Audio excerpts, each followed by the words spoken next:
आजम खान जीते अपनी ताकत की वजह से, शफीकुर रहमान बर्क जीते अपनी ताकत की वजह से, समाजवादी की वजह से नहीं जीते। आपने वोट दिया आजम खान को, शफीकुर रहमान बर्क को, एसटी हसन को, मगर ये बोलेंगे नहीं नहीं हमने जिताया। अरे तुम कहां जीते? अगर तुम्हारे वोट पड़ जाते तो तुम 15 क्यों जीतते सपा और बीएसपी वाले? अगर अखिलेश जीते आजमगढ़ से तो मुसलमानों के वोटों की खैरात की वजह से जीते बहसते सांसद। मेरे अजीज दोस्तों और बुजुर्गों, ट्रिपल तलाक का कानून लाया गया, क्या तकरीर हुई समाजवादी पार्टी की तरफ से? उठाकर पढ़िए अखिलेश यादव की तकरीर को। ट्रिपल तलाक में कानून आया, ट्रिपल तलाक का, वो बात कर रहे हैं मैंने यूपी में इतनी बड़ी रोड बना दी, कानून बन रहा ट्रिपल तलाक का।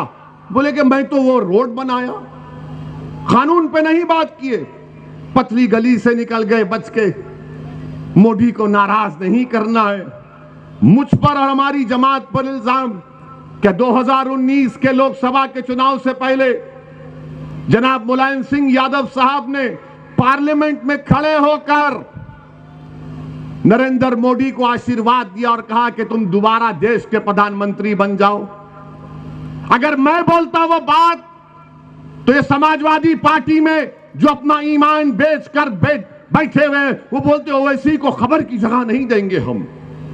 मगर मुलायम सिंह यादव ने कहा मोदी मैं तुमको आशीर्वाद देता हूं, तुम दोबारा प्रधानमंत्री बन जाओ, तो नरेंद्र मोदी खुश होकर नमस्ते कर दिए उनको खड़े होकर।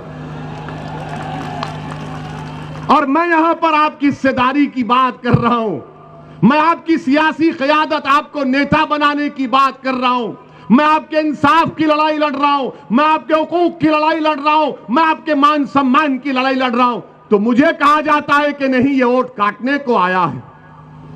वोट काटने मैं आया। 2019 के लोकसभा के चुनाव में सपा और बीएसपी मिलकर लड़े, सिर्फ 15 एमपी जीते। क्यों जीते?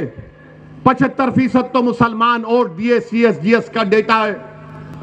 मेरे अजीज दोस्तों और बुजुर्गों, मुझ पर इल्जाम लगाने वालों, तुम्हारे एक एक इल्जाम का जवाब दे सकता हूं, तुम मेरे एक एक दलील का जवाब नहीं दे पाओगे। तुम मुस्लिम वोट को हासिल करते हो अपनी क़यादत को बनाने के लिए, अपने सियासी महल को तामीर करने के लिए। वोट तो मुसलमानों का लेते हो, बीजेपी का डर दला दिखाकर, ओवैसी का नाम लेकर, मगर मुसलमानों से तुमने क्या इंसाफ किया?